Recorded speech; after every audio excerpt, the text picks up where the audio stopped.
acá. Muchas gracias.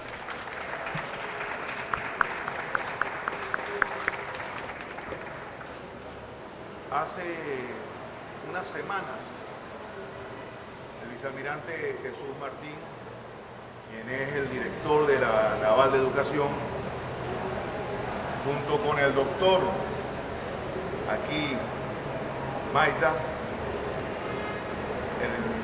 el grado es Teniente navío. teniente de navío Maita. Tuvimos una reunión muy cordial. Nos preparamos para una edición bicentenaria, para todo el tema del bicentenario de la Naval. Y resulta ser que yo me hacía la idea que lo que estábamos hablando era para el año que viene. Nunca me percaté que era para las semanas que vienen. Entonces, cuando me dicen, primero está el trabajo del teniente de navío, Maita, él hablando de su tesis doctoral,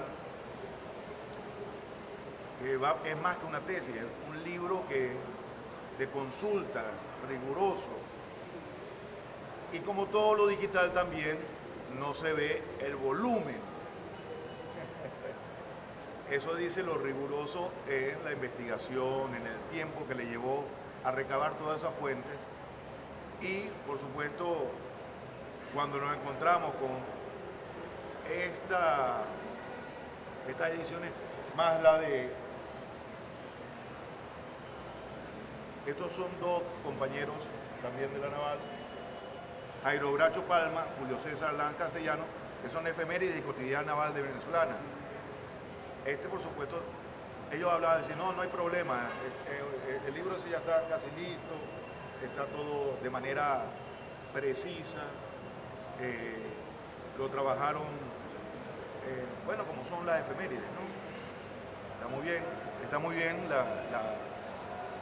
la concepción, pero lo que no contábamos era con los 2 tomos de Maita. 800 páginas. 800 páginas, nada más y nada menos. Bueno, mañana vamos a tener uno de 900 también, que nos puso en compromiso aquí Pedro Calzadilla. Entonces, esa conversación fue tan agradable, sobre todo porque la gente, esto es una feria internacional, vienen escritores y vienen editores de buena parte del continente y de otros continentes, por supuesto. Y eso hace que se asombre de nuestra capacidad, además de poder producir libros con bloqueo, con una situación que ellos no viven, solo que tienen otras tempestades ellos. Nosotros tenemos realmente un temporal constante que es el del bloqueo, más esta intermitencia del clima por ser tropical. Ustedes como parte de la naval saben más de esto que uno y que saben muy bien todo lo que afecta en sus travesías en alta mar, ¿no? Sí. Entonces, tuvimos esa reunión, coordinamos muchas cosas y siempre yo he creído en los sueños. Si uno no tiene esa percepción, si uno quiere lograr algo, tiene que tener sueños, ser optimista, tener el valor de pensar hacia adelante. Y por ello hicimos todo el esfuerzo por tenerlo para el bicentenario, para la fecha correspondiente Del inicio del ciclo bicentenario. del inicio del ciclo bicentenario, 30 de octubre, ¿no? Sí, empezamos con el ciclo de la épica naval bicentenaria. Es un ciclo que incluso empezó con con el desembarco de Miranda en la vela de Coro. Estamos hablando de 1806, es decir, en el 2006 pudiésemos decir que empezamos a tratar esos primeros inicios o el ciclo bicentenario. Sin embargo, en ese momento nosotros no teníamos la preparación adecuada para enfrentar ese gran reto. Ese gran reto sí lo estamos empezando ya un poco más cercano a la fecha del 24 de julio del 2023, y si hay otros hitos que ya al acercarse la batalla naval del lago de Maracaibo sí se hacen un poco más oportunos recordar, y esa es la idea de esta colección bicentenaria que hemos denominado Épica Naval Bicentenaria. Perfecto. Jesús Martín, como buen educador, da una lección pedagógica de todo lo que se va a hacer. Saludo aquí a los presentes, disculpen lo antidiplomático que soy, antiprotocolo. Pedro Calzadilla, presidente del Centro Nacional Electoral, historiador. Y aquí de los que conozco, de los que están aquí entre estas filas, los compañeros, aquí está mi compañero de guardia, el almirante. Tenemos largas noches y largas horas de conversaciones en la guardia, ya en el puesto de comando presidencial. Marcelo Rivero. ¿Ah? Marcelo Rivero. Marcelo Rivero. Sí. Así nosotros la pasamos agradablemente. La primera vez que me tocó hacer con guardia, me tocó también con un almirante, no recuerdo su nombre. Y lo primero que me dijo, mire compañero, vamos a hablar, porque entonces no va a pasar el tiempo. Y ahí me hizo recordar una cantidad de cosas de la historia naval, cosas que yo desconocía, cosas que quizás lo sabía o lo había olvidado, pero bueno, que siempre... Y la verdad que los más conversadores son los de la naval, los de la Armada. Bueno, muchas gracias. Cuando tuvimos esa reunión, bueno, fijamos unos hitos, nos fijamos una fecha, nos fijamos todo lo que hay que producir, pensamos en el impreso y en el digital, vamos a trabajar en función de los dos ámbitos. El Perro y la Rana tiene una larga experiencia en hacer tanto libros para el impreso, ahora producirlos ellos mismos y ahora también mantener la parte digital. Claro. Por ahora, nuestro libro va a estar en digital. En algún momento, cuando tengamos la edición más avanzada, vamos a tener en buena medida impresos los libros. Entonces, para mí es realmente un gran honor estar con ellos, con ustedes, con esta voluntad de soñar y de pensar lo que es el país. Muchas veces uno piensa que algunas cosas están destinadas para algunas personas, ¿no? Para escritores nada más, para historiadores que han estudiado durante toda su vida. Temas que de repente hacen un solo libro o dos libros. Aquí hay un esfuerzo en pensar el sentido de lo que son, el sentido de dónde venimos. Así es. Para entender hacia dónde vamos. Esa es la importancia de esta colección, que hace que tenga un valor que bibliográficamente dudo que exista en otra parte del continente, porque si bien vemos dentro de toda nuestra armada, Fuerzas Armadas, tenemos unos soldados, como decía Chávez. Es decir, yo soy un soldado, así, no importaba el tipo de grado que tuviera, yo soy un soldado de la patria, pero además un soldado prestado a llevar a cabo una revolución en el conocimiento también. Así es. Cuando pensaba sobre cómo hacer para que nosotros hoy estemos hablando de descolonización, eso se logró con Chávez. Así es. Porque teníamos que pensar en nosotros, teníamos que pensar en nuestra historia, teníamos que pensar en qué fue lo que nos pasó, qué ocurrió, las interpretaciones correctas en este sentido, porque muchos han pensado desde otro punto de vista. yo digo correcta para nosotros en el sentido de que es la visión patria. No dudo que hay algunos que hicieron otro y una historia que no es la que nos marca en este sentido, la de la patria. Correcto. Y eso es lo que estamos llevando a cabo con la Armada. La verdad que es un gran honor y para nosotros estamos muy orgullosos de ir, de caminar juntos, de navegar juntos en este caso. Muchas gracias, Gracias a usted. almirante. Sí. Gracias a todos.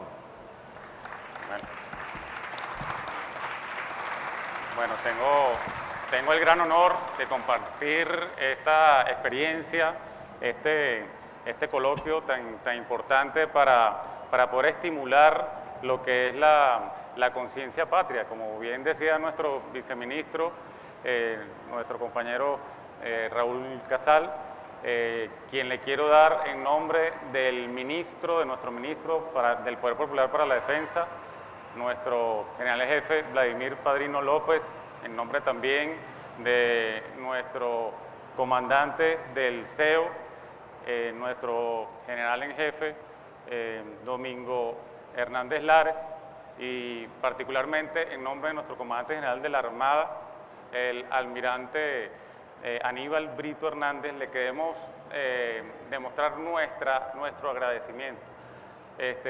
No solamente nuestro agradecimiento, sino también el hecho de creer en nosotros, de creer en nuestro sueño. Nuestro sueño hace ya algún tiempo era poder compartir con toda Latinoamérica y con todos aquellos que tengan acceso a este libro, a esta colección épica naval bicentenaria, compartir con todos aquellos que se atrevan a vivir esta aventura literaria, compartir esa información importantísima que está develada y plasmada en nuestros libros. Nosotros que tenemos que creer en nuestra gente, nosotros tenemos mucho talento, tenemos talento para poder investigar y talento para poder también demostrar que tenemos que creer en lo que nosotros hemos sido capaces de hacer. Lamentablemente, hace ya más de 200 años, nosotros sufrimos un proceso de colonización, no solamente de hecho, sino también una colonización desde el punto de vista de pensamiento. Lamentablemente, esa colonización no ha sido lo suficiente, no hemos enfrentado todos los retos que se requiere para poder romper esa colonización, y la mejor manera de hacerlo es precisamente a través de la lectura, y aplaudo esa iniciativa de nuestro Ministerio de la Cultura de hacer este tipo de encuentros con todos aquellos quienes encontramos un hobby o encontramos un pasatiempo agradable a través de la lectura, porque como bien dice el lema o la etiqueta de esta feria, leer descoloniza. Y quería en forma particular, viceministro, ofrecerle a través de todas estas personas que están presentes un fuerte aplauso, por favor, para nuestro viceministro, porque creyó en nuestro proyecto, que fue un proyecto muy ambicioso, como él lo dice. Estábamos hablando de un libro de 800 páginas y lo imprimimos prácticamente en 15 días. Entonces, fue un gran reto, que lo asumimos, pero ese esfuerzo y esas horas de dedicación las tenemos acá consolidadas en toda esta información que tenemos. Entonces, imprimirlo fue sencillo. El problema es que tuvimos que diseñarlo, editarlo. Lo entregamos fue el manuscrito. claro. Porque muchas veces hablan del libro y dicen, he escrito un libro. No, uno no ha escrito un libro hasta que nadie escribe un libro. Escribe un manuscrito, tiene un manuscrito. Claro. Pero de ahí eso pasa por un proceso que hay editores. Aquí está Genaro. ¿Dónde está Genaro? Mira, Genaro, uno de los que estuvo a cargo de la lectura, no rápida, pero sí acuciosa de toda la obra, y está Eli Labrador, Arturo Mariño, en fin, una cantidad de compañeros que estuvieron ahí haciendo cada uno parte del proceso. Y hacerlo, la verdad ya eso es otro placer, el hacer el libro, imprimirlo, ya eso son diferentes procesos que tienen un placer, pero lo hicimos con mucho gusto y con mucho amor, porque sabíamos que detrás de ello, Maita, que estaba siempre pendiente del libro, iba para a la editorial a chequear cómo va el libro. Es su hijo, es uno de los hijos que uno tiene cuando uno Así hace un libro, es, así es. Así que con mucho gusto haremos y mucho más. Muchas gracias, muchas gracias. Bueno, ya entrando un poco en materia, para no quitarle espacio o tiempo a la interacción con los autores del libro, quería compartir con ustedes algunas ideas. Una de las ideas importantes que quisiera compartir con ustedes precisamente ese principio de la descolonización del pensamiento y también lo relacionado con un autor latinoamericano que ha sido para nosotros guía en la pedagogía, que es precisamente Paulo Freire. Él nos hablaba que el acto de leer es un paso hacia la descolonización. Importante esto porque enmarca precisamente en esta Feria del Libro en la cual nosotros estamos presentes. No solamente él habló de la descolonización y de la pedagogía libertadora, sino también lo hizo nuestro maestro de maestros, que fue nuestro Simón Rodríguez, que también hablaba que para poder socializar o para poder convertir a esa persona en un ciudadano acorde a la sociedad que nosotros queremos, tenía que pasar por un proceso pedagógico, un proceso de formación. Y así lo experimentó y lo logró con nuestro libertador Simón Bolívar. Quisiera hablarle un poquito, solamente unos breves minutos, el porqué de la denominación de épica naval bicentenaria y por qué nuestra colección de libros, que es la que precisamente estamos hablando en este momento, es la que la hemos denominado de esta manera.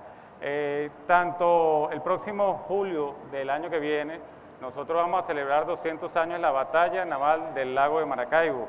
Además de eso, coincidencialmente, el mismo día se va a celebrar el 240 aniversario del natalicio de nuestro libertador.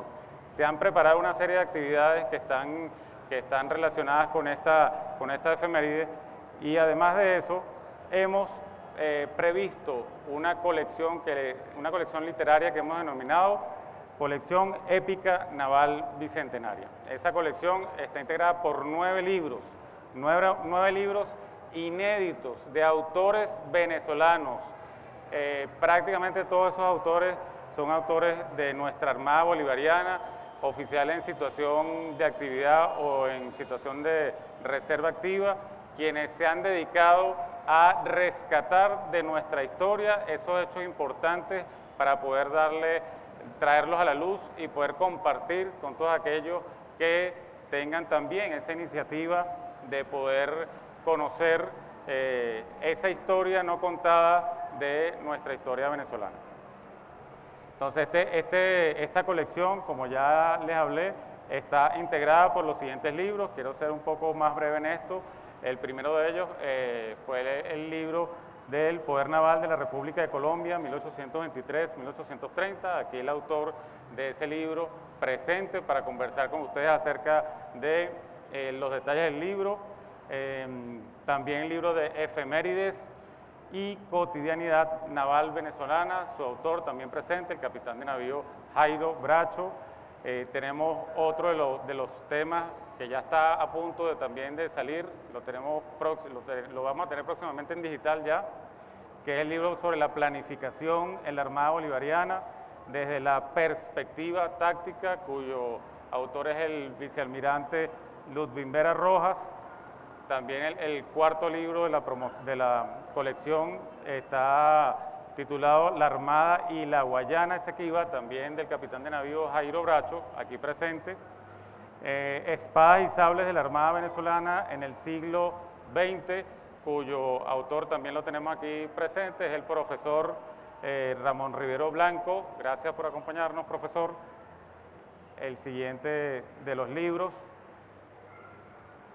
Siguiente, por favor. Diccionario biográfico de la Armada, autor también el capitán de navío Jairo Bracho. La batalla naval del lago de Maracaibo, autor capitán de navío Edgar Blanco Carrero. La Venezuela Azul y la seguridad de la nación, autor contraalmirante Mendoza Maldonado. Y uno de los últimos libros que ya tenemos también en producción, que es El juicio a Miranda por delito de traición o lesa majestad, cuya autora es la doctora Gladys Arroyo. Entonces, sin más preámbulo, quiero ponerme en contacto o quiero dejar la palabra con el primero de los libros para que la concurrencia empecemos a interactuar con ellos y a poder develar alguna de sus lecciones. Lo voy a retirar.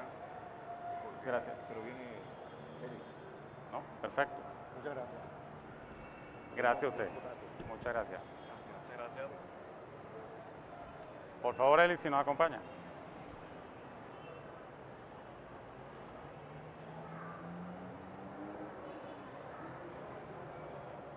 Gracias por acompañarnos. Eli, muchas gracias.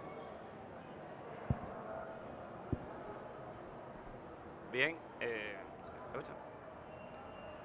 Bien, bien, buenas tardes, con permiso de mis superiores.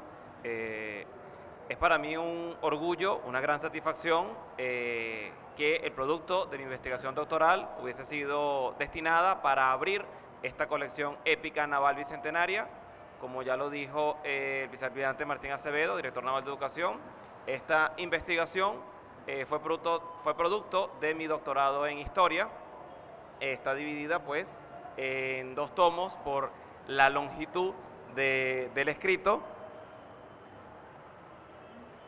En el tomo 1 tenemos este primer contenido donde, bueno, hacemos un contexto general a nivel político, a nivel estratégico del periodo estudiado, y luego ya entramos de lleno en las operaciones militares, navales específicamente hablando, abordadas en la investigación.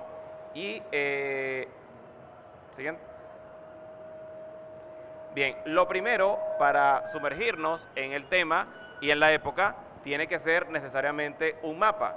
La antigua República de Colombia, es decir, conocida popularmente como la Gran Colombia, fundada por nuestros libertadores, se ubicaba en una posición central en el continente americano, con capacidad bioceánica y proyectada prácticamente a todos los rincones del hemisferio occidental. Esto le permitió llevar la libertad a otros países que también estaban luchando contra el colonialismo español, pero no solamente es que pudo hacerlo, es que tenía que hacerlo para asegurar incluso su propia independencia, y para ello el músculo principal estuvo en el mar. Es curioso lo que decía usted, comandante, de la descolonización del pensamiento. Lo comparto como anécdota. Cuando comencé con esta investigación, que pensé que iba a ser más pequeña, yo pensaba en hacer un artículo arbitrable y terminó siendo un libro de 2 tomos. Algunos colegas historiadores me dijeron, no, pero la Gran Colombia no tuvo casi flota, no investigues eso, no pierdas tu tiempo. Bueno, en la investigación descubrimos que la antigua Colombia tuvo la segunda escuadra más poderosa del continente americano y que los planes para libertar Cuba y Puerto Rico fueron en serio, fueron muy en serio, llegaron a la fase operacional. O, por ejemplo, que la mayor parte de las tropas enviadas a Perú, así como también el equipamiento, refuerzos y comunicaciones, se hicieron por mar, ya con la escuadra del Pacífico, pero conectando en el Istmo de Panamá. Eso como una de las anécdotas. Entonces, el estudio, pues, nos permite encontrar datos, encontrar informaciones, encontrar hechos históricos en este caso, que no de gratis han sido oscurecidos o invisibilizados por los poderes hegemónicos. Eso tiene pues su intencionalidad, como todos ustedes sabrán. Continuando con bueno, aquí también podemos observar la división administrativa estratégica que tuvo la Armada de la antigua República de Colombia en 4 grandes departamentos de marina o áreas de responsabilidad y defensa que serían comparables, mutatis mutandi, a las regiones estratégicas de defensa integral actuales. Es decir, en este caso no hablaremos de una sola región estratégica de defensa marítima, sino de 4. La primera, que partía desde la desembocadura del río Esequibo, justamente, hasta la laguna de Unare y que tuvo su comandancia en Cumaná. El segundo departamento, que tuvo su comandancia en Puerto Cabello, una vez que Puerto Cabello fue liberado en 1823. El tercer departamento, que tuvo su comandancia en Cartagena, y el cuarto departamento, que cubría todo el Pacífico y tuvo su comandancia en Guayaquil. Siguiente. Bueno, aquí les comparto algunos de los datos más quizás sorprendentes, porque ahí pueden observar las principales operaciones navales emprendidas por la Armada de la Antigua República de Colombia. Ven, por ejemplo, todo el envío de tropas, suministros y comunicaciones hacia el Perú durante la liberación de ese país. Un verdadero puente naval que partía desde Puerto Cabello, La Guaira, y terminaba en el Callao, Perú. Obviamente, pues en esa época no existía el Canal de Panamá, transbordo por tierra, máximo 2 días de marcha a través del Istmo, pero también guerra de corsarios en profundidad en el Caribe y en el Océano Atlántico. Los corsarios al servicio de la Antigua Colombia llegaron tan lejos como el Mediterráneo, las Islas Baleares, e incluso tenemos datos circunstanciales de que pudieron haber vendido los buques enemigos capturados en puertos de la actual Argelia, país invitado a esta feria. Vemos que entonces todo siempre ha estado conectado, pero no se mostraba así. Y por supuesto también planes para ayudar a México en la liberación de San Juan de Ulúa en Veracruz y redondear, completar su independencia, o también planes para la liberación de Cuba y Puerto Rico. Siguiente. Bien, ya en el segundo tomo abordamos aspectos administrativos, es decir, qué legislación existió, qué grados militares existieron, cómo fue la remuneración, qué debates estratégicos se dieron en el seno del gobierno de la Antigua República de Colombia, uniformes, estandartes y banderas, etcétera. Esos otros detalles que suelen ser pasados por altos, pero que son muy importantes. Y de esa parte lo que les puedo comentar es que, lógicamente, nuestros padres libertadores, el libertador Simón Bolívar y demás próceres de la independencia, se enfrentaron a los mismos debates estratégicos que hoy en día Venezuela se enfrenta, al haber sido aquella república y repúblicas volcadas al mar, con grandes intereses marítimos y sobre todo con una necesidad imperiosa de tener un poder naval adecuado para asegurar la defensa no solo propia, sino de todo el continente. Y finalmente, en el tercer capítulo, quizá el menos feliz, abordamos, bueno, qué pasó con aquel poder naval, abordamos cómo los problemas financieros, la falta de entendimiento político y, por supuesto, la injerencia de poderes verdaderamente enemigos a la Antigua Colombia influyeron, obviamente, en la disolución de aquella magna república levantada por el Libertador y, por supuesto, en el debilitamiento o desaparición de aquel poder naval que tuvimos. La siguiente lámina, bueno, en el Congreso Anfictiónico de Panamá participaron obviamente México, Centroamérica, la Antigua Colombia y Perú. Bolivia pues no llegó a tiempo, Chile y Buenos Aires rechazaron la invitación, Brasil no se decidió, etcétera. Es importante mencionar que en el seno del Congreso Anfictiónico de Panamá la parte naval estuvo muy presente, tanto en los acuerdos de defensa como en los proyectos. Se especuló incluso con la liberación de las Islas Canarias, llevar la guerra hasta las Islas Canarias para forzar a España a rendirse, llevar la guerra a las Filipinas en lo profundo del Pacífico, es decir, seguirle tomando territorios al Imperio Español para forzar a su monarquía a reconocer nuestra independencia. Y estos proyectos, por supuesto, crisparon los nervios, ¿no?, de las potencias de la época. Estados Unidos como potencia emergente en el continente y Gran Bretaña como hegemón mundial. Bueno, eso un paseo bastante rápido por este contenido que les invito a leer y que, como digo, no solamente se trata del pasado, de lo que ocurrió hace 200 años, sino que nos aporta unas reflexiones muy útiles para el siglo XXI. No me queda más que agradecer al Perro y la Rana y a nuestra Armada Bolivariana por la oportunidad de difundir esta investigación. Muchas gracias. Gracias, Maita.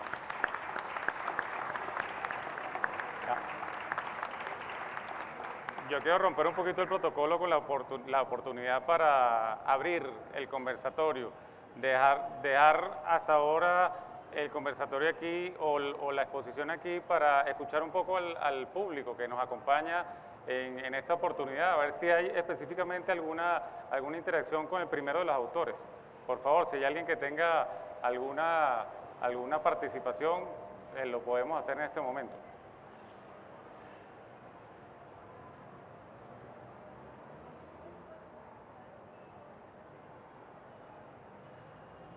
Bueno, seguimos entonces a la siguiente presentación. Sí.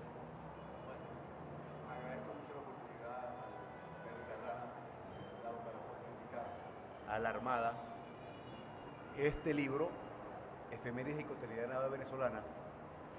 Es un homenaje a la Armada en sus 200 años de cara a la épica bicentenaria. Me llena mucho de orgullo. Y siempre lo digo con sentimiento, con afecto. Me retiré hace 10 años y aún me mantengo vigente con la Armada. Sigo todavía escribiendo. Esto comenzó hace 30 años, en 1995. Y desde entonces he ido recogiendo memorias difusas, recuerdos elididos, documentos perdidos. Y poco a poco hemos hilado una especie de calendario naval que tiene dos aspectos.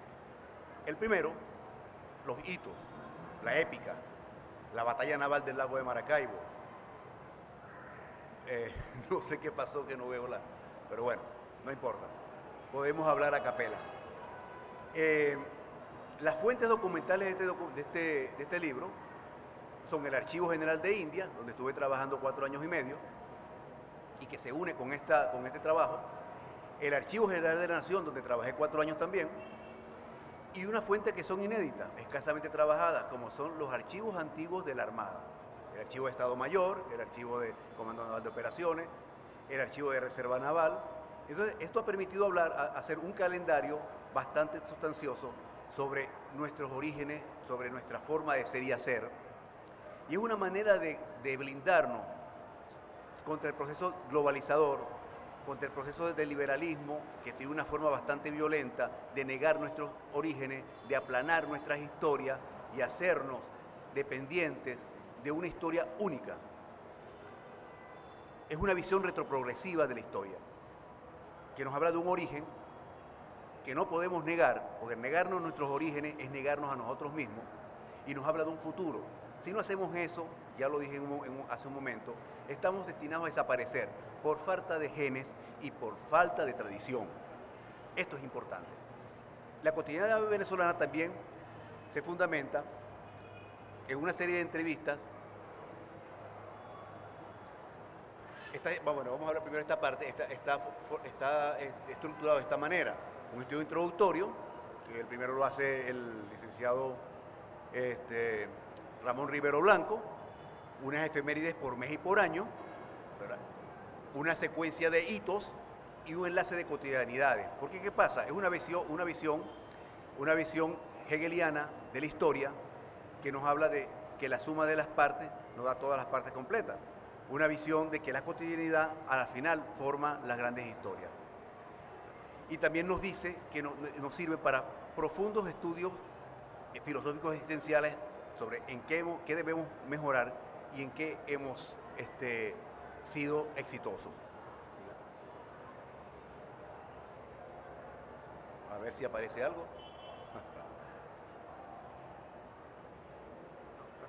Uno atrás. Bueno, no importa. El tema es que esto comenzó también con una serie de entrevistas a personajes históricos como Marcos Pérez Jiménez, los actores del Carupanazo, del Porteñazo, Wolfgang Larrazábal. Todo esto lo fui entrevistando cuando era joven oficial. Estaba todavía en ejercicio del comando. Cambié para hacer esto, me mandaron a estudiar y una vez que terminé los estudios me dediqué por entero a escribir, a trabajar sobre este tema. Esto también nos permite visualizar nuestras posibilidades, que nos queramos nosotros mismos. ¿Por qué yo hablo de esto? Porque la Armada, como institución, ha hecho grandes aportes a la sociedad venezolana. Le pongo varios ejemplos. El primer salto tecnológico del siglo XX lo hace la Armada a través de la creación del astillero naval, el capitán de navío Román Delgado Chalbó. El primer censo a nivel nacional lo hace un oficial de la Armada, graduado en la Escuela Naval de Margarita, Eusebio Lebel de Goda, hijo de Eusebio Lebel. El oficial naval o el oficial o el personaje político más apegado al ideal zamorano era un oficial de la Armada, y yo me imagino que ustedes poco lo sabían, Manuel Ezequiel Brucial, el soldado Simeón Setacha. ¿De dónde nació? Salió en 1850 de la Escuela Naval de Margarita también, y murió creyendo en eso, contra la Revolución Azul, ¿verdad?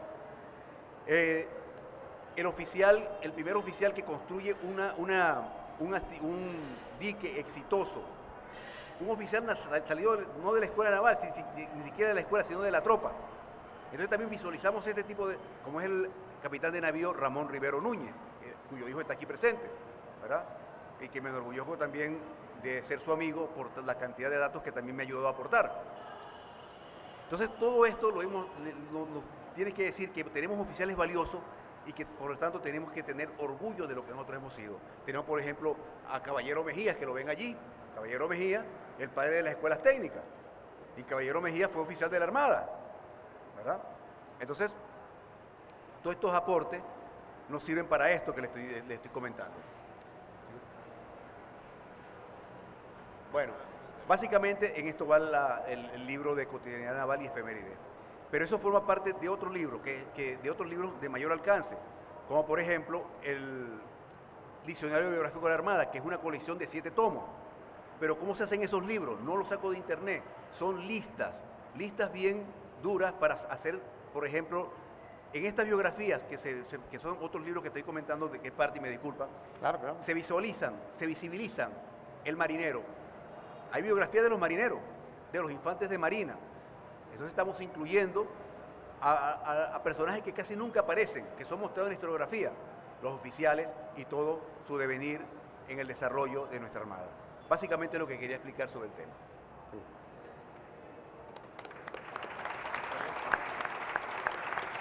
Muchas gracias. Ahora sí abrimos el compás para las preguntas. ¿Alguien del público que quiera interactuar, por favor?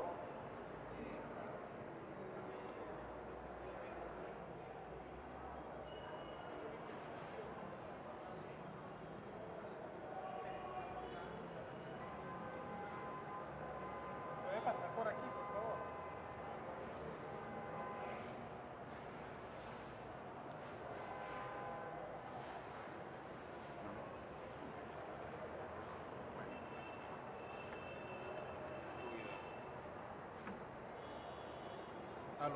Aló. Tenía una interrogación desde que comencé a escuchar las diversas intervenciones hasta ahora, y tienen que ver con un personaje de relativa importancia para nosotros, que jugó un papel importante en la historia naval desde hace 200 años para acá, y que se trata del almirante Brión.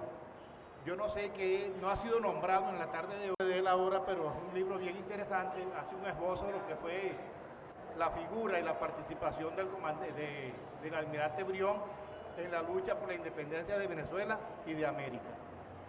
Inclusive me llamó mucho la atención aquellos combates que dirigió él con su estrategia en el Orinoco, en Margarita, en Carabobo y fundamentalmente en el Magdalena. Entonces no sé si sería posible que en lo adelante especificaran si hay alguna participación o algún capítulo relativo al almirante Brión. Gracias. Bien, muchas gracias por su pregunta. En efecto, en el capítulo 2, en la primera parte, se habla de todos los antecedentes previos a la batalla naval del lago de Maracaibo, y bueno, ahí mostramos cómo comienza el servicio del almirante Brión a Venezuela en 1814, cómo tomó la ciudadanía venezolana ya por esa época, notificándola formalmente a las autoridades holandesas en Curazao, todo lo que fue su participación decisiva en las expediciones de los Cayos desde 1816, punto clave de la épica naval bicentenaria, también la campaña de Guayana, con la batalla fluvial de Cabrián, cuyo bicentenario conmemoramos hace 5 años. 5 años, que fue la segunda batalla naval más grande de la independencia, y también esta campaña que usted menciona en la costa neogranadina del año 20 y 21, que liberó el Valle del Magdalena. Bueno, lamentablemente, pues, la tuberculosis se llevó al almirante Brión a finales del año 1821, impidiéndole ver el final de la guerra, y justamente es tras su muerte que la Marina se divide en 4 departamentos, porque el Congreso de la Antigua República de Colombia juzgó que no había otro hombre con igualdad de capacidades como él para ejercer un mando centralizado. Sí, de hecho, fíjese lo importante de esa pregunta, le agradezco, porque nos está dando la oportunidad de aclarar un poco lo que está detrás de esta presentación tan importante, que es la presentación de nuestra historia naval, que no es ampliamente difundida. Lamentablemente, nuestra historia naval ha quedado de alguna manera en nuestra cotidianidad, no ha sido como un tema de discusión. Muy importante la pregunta, vuelvo y repito, porque nuestro almirante Brión fue el único almirante que ostentaba ese grado durante la época de la conquista, o mejor dicho, la época de la liberación, nuestra lucha de independencia. Fue el único almirante. De hecho, dentro de la corte de almirantazgo que se genera a partir de la toma de Angostura y de nuestra Tercera República, fue el almirante que regía esa corte de almirantazgo. Como bien lo dijo el teniente Maita, lamentablemente no lo tuvimos presente en nuestra batalla naval del Lago. Sin embargo, dentro de la épica naval bicentenaria, él está reflejado precisamente en esa expedición naval de los Cayos. La expedición naval de los Cayos fue una idea materializada, una idea por supuesto de nuestro libertador, pero materializada a través de esa ruta marítima por nuestro almirante Brión.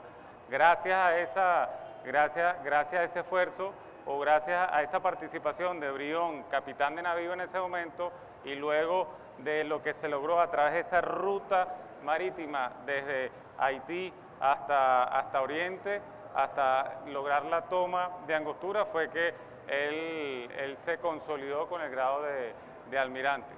Y por supuesto, también podemos mencionar una participación de él dentro de esa épica naval bicentenaria. La siguiente, por favor.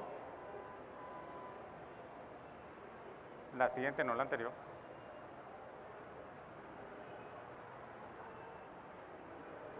Precisamente en esa época, en marzo de 1822, cuando él propuso a Santander la creación de la Ordenanza Provisional de Corzo.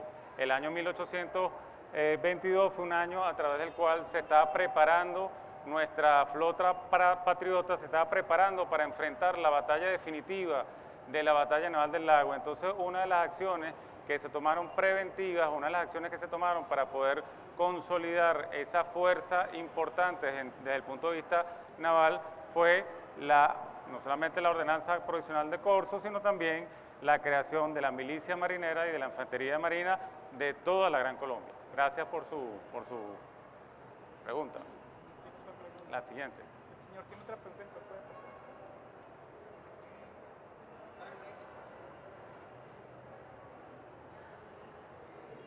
Teniente, buenas tardes. Usted mencionaba una vez señalada nuestra competencia en el lago de Maracaibo. Nuestra flota o la flota de guerra de esa época fue capaz inclusive de colocar a la expectativa a las potencias marítimas, tales como Estados Unidos y la Gran Bretaña. ¿Dónde está ese registro escrito o dónde se puede ubicar? Es todo. Bien, muchas gracias. En el capítulo referido a la diplomacia, citamos varios documentos de compendios norteamericanos y británicos, así como artículos de prensa extranjeros traducidos al español. Entre ellos destaca, por ejemplo, las instrucciones que el secretario de Estado Henry Clay le da al embajador Anderson, enviado a Bogotá, donde manifiesta su preocupación de que la guerra se extienda al mar. Asimismo, también están los documentos que respaldan la iniciativa de Estados Unidos de que el zar de Rusia mediara entre España y la antigua Colombia para poner fin a la guerra. A ellos les preocupaba sobre todo que el comercio transoceánico se viese interrumpido, como ya estaba ocurriendo, por los corsarios patriotas, y sobre todo que una eventual liberación de Cuba y Puerto Rico hiciera colapsar el sistema económico esclavista desde Trinidad hasta Luisiana. O sea, que se estaba jugando nada más y nada menos que el orden económico del Nuevo Mundo y por tanto del Viejo Mundo también. Entonces, ese tipo de cosas, la expansión del poderío, la interrupción del comercio, que era lucrativo para ellos, y el sistema esclavista en el Caribe, era lo que estaba en juego, y eso fue lo que fundamentalmente les preocupó.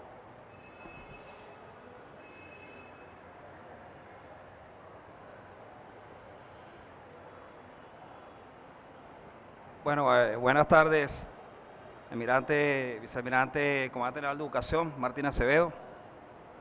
Bueno, en primer lugar, felicitar a mi capitán de navío Bracho Palma, al teniente de navío Maita Ruiz, porque fíjese, por esa exposición disertación relacionada a la historia naval del siglo XIX, que es muy poco estudiada o muy poco sabemos. Yo lo digo de esta manera porque estudiar el mar, estudiar lo que es el Caribe venezolano, donde no tengo la oportunidad todavía de tener el libro, pero visualizando un poco su trabajo doctoral, es importante cómo visualiza que el libertador Simón Bolívar, para mi punto de vista, mi breve apreciación, parecía que tuviera el grado de almirante también, porque el libertador Simón Bolívar, él también sus millas navegadas y sus horas de operación.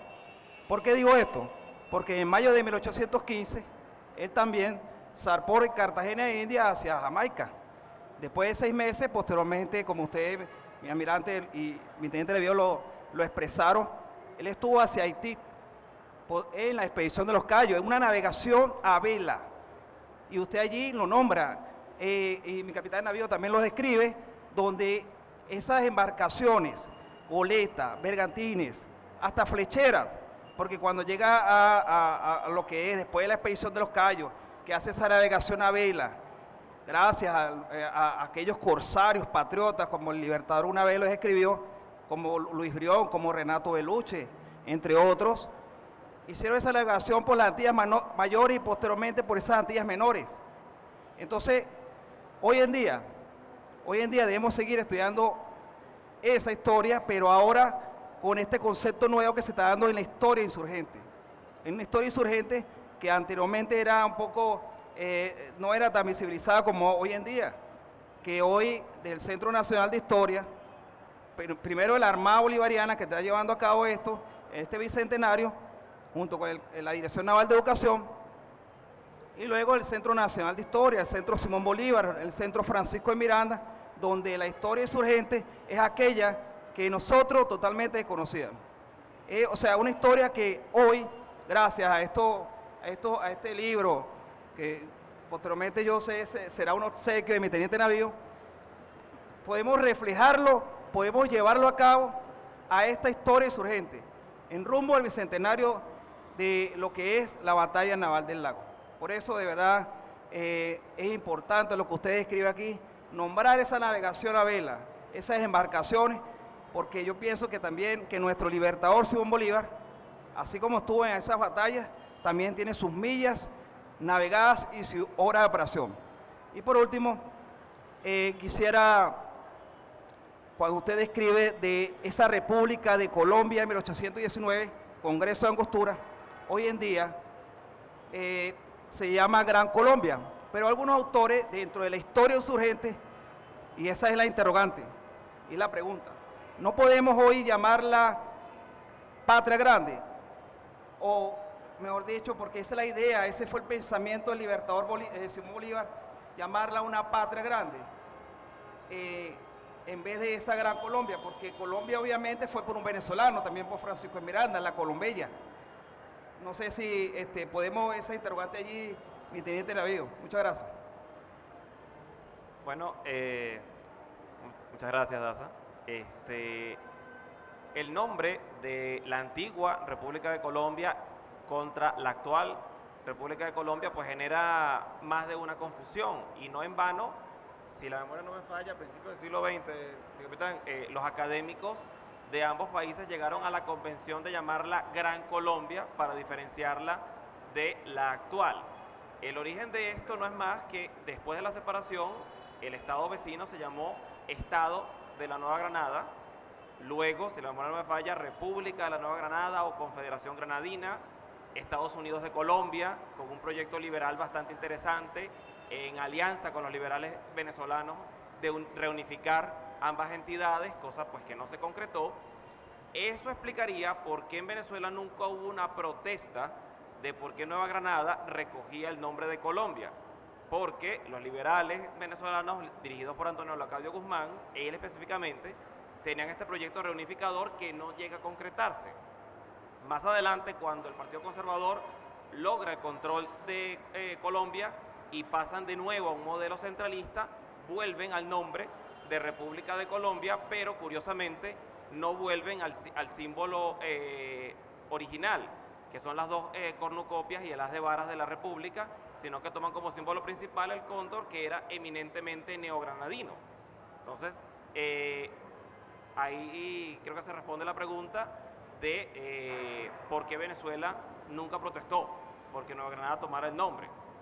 Fue un proyecto que no se concretó por diversas razones ajenas a este trabajo doctoral y a este conversatorio. Ahora bien, la denominación de los nombres pues parte de las convenciones académicas de la utilidad pedagógica, pero por lo menos en este trabajo quisimos siempre referirnos a esta república con el nombre oficial que tuvo en la época, y así toda la nomenclatura de la época. Por ejemplo, usted, mi comandante, comentaba que Brión fue el único almirante, en efecto, porque después de Brión, los almirantes en la antigua Colombia fueron llamados generales de marina, y esa es la terminología que utilizamos en el trabajo pues para mantenernos fieles a la nomenclatura de la época. Claro. ¿Sí?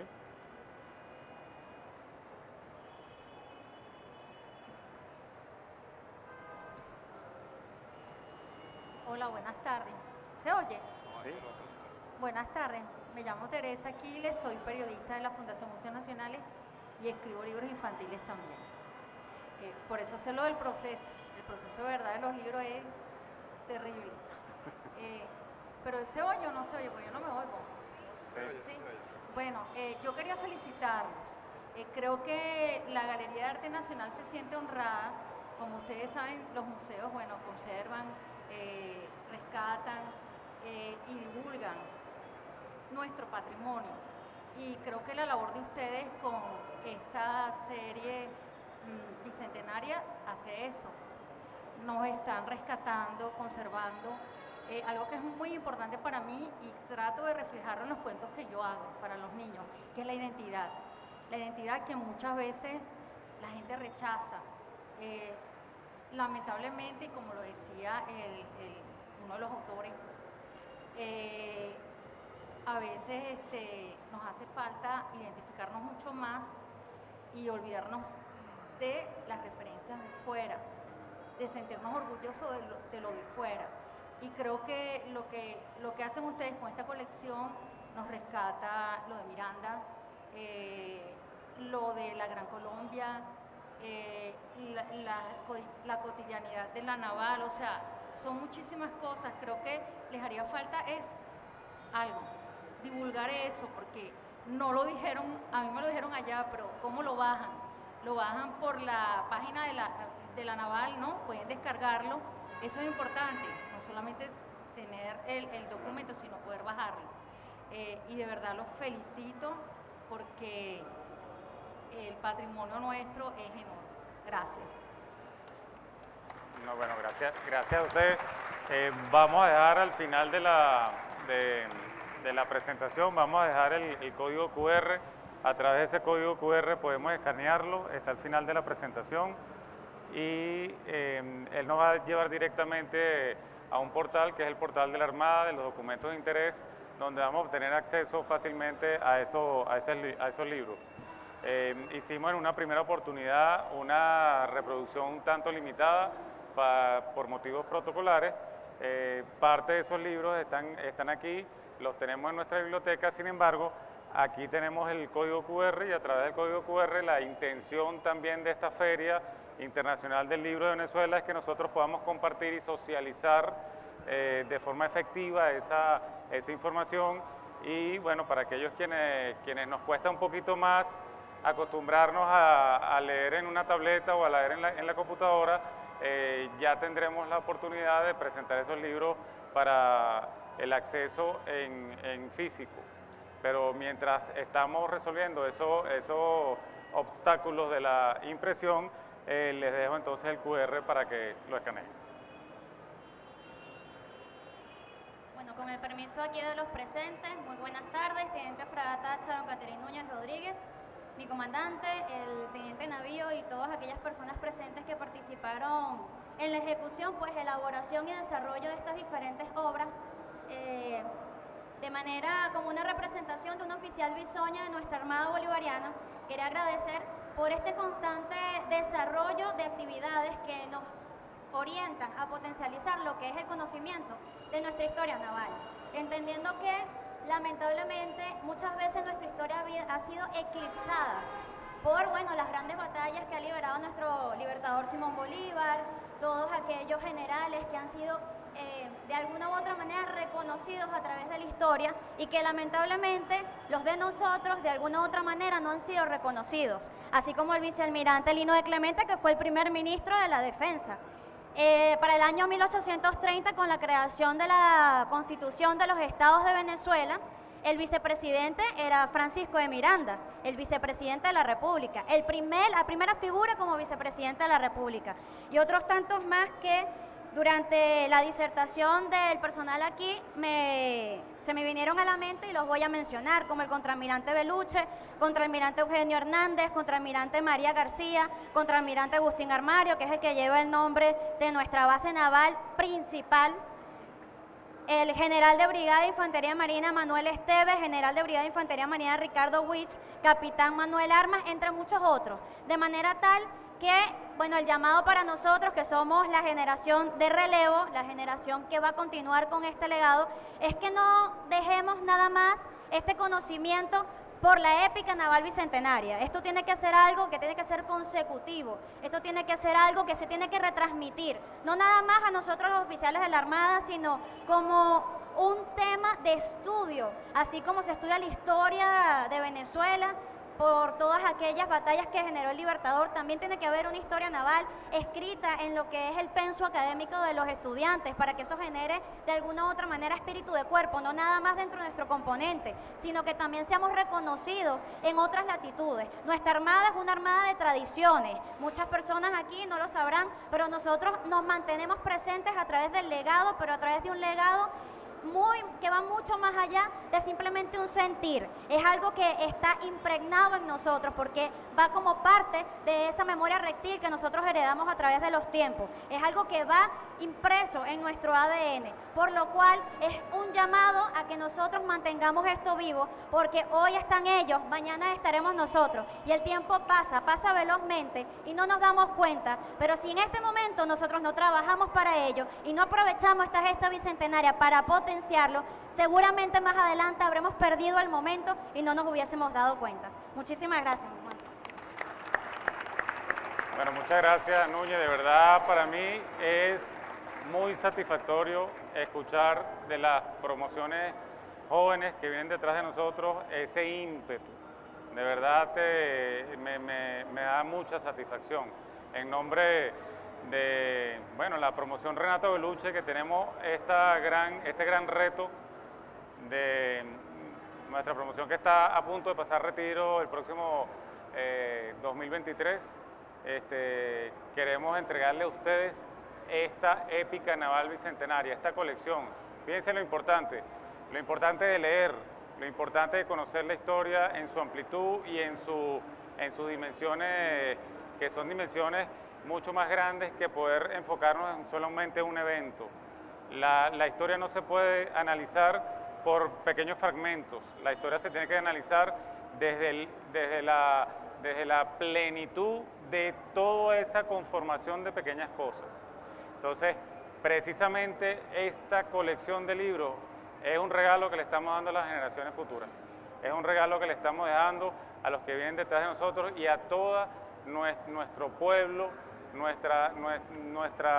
solamente nuestra Armada, sino a nuestra Venezuela y a todos los países que tengan la oportunidad de poder leerlo y también el compromiso de poder divulgar hacia los niños esa historia.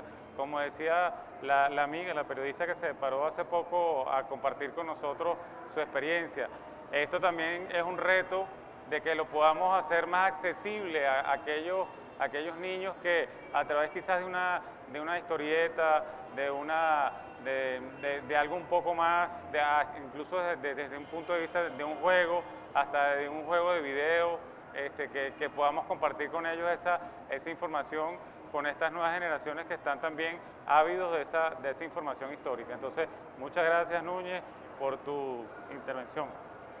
Sí, yo quisiera decir. Buenas tardes. ¿Me escuchan? Bueno, nosotros estuvimos directamente involucrados con la hechura de los 3 libros. De los primeros 3. De los primeros 3.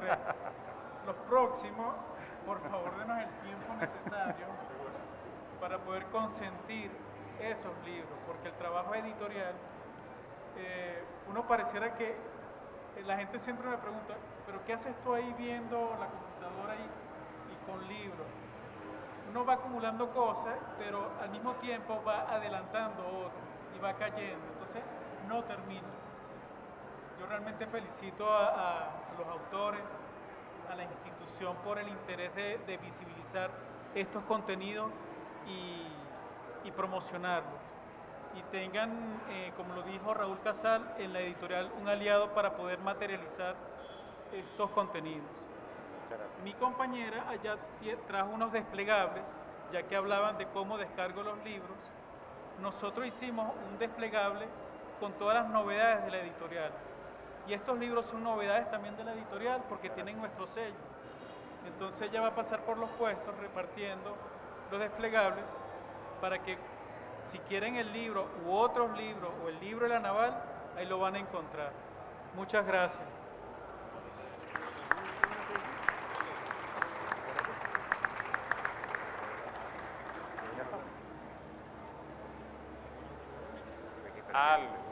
Vamos entonces al protocolo del bautizo.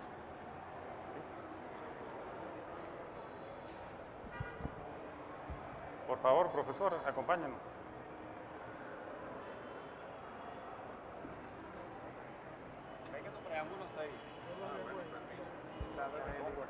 Claro, por aquí, por favor.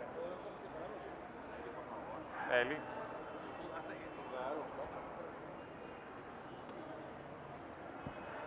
Por favor.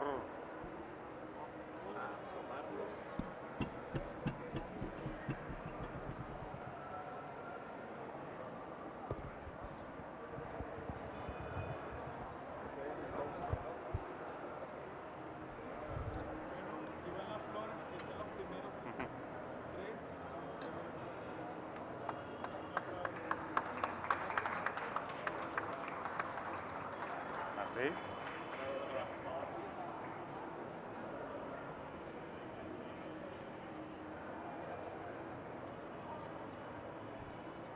Bueno, excelente, muchas gracias. Muchas gracias.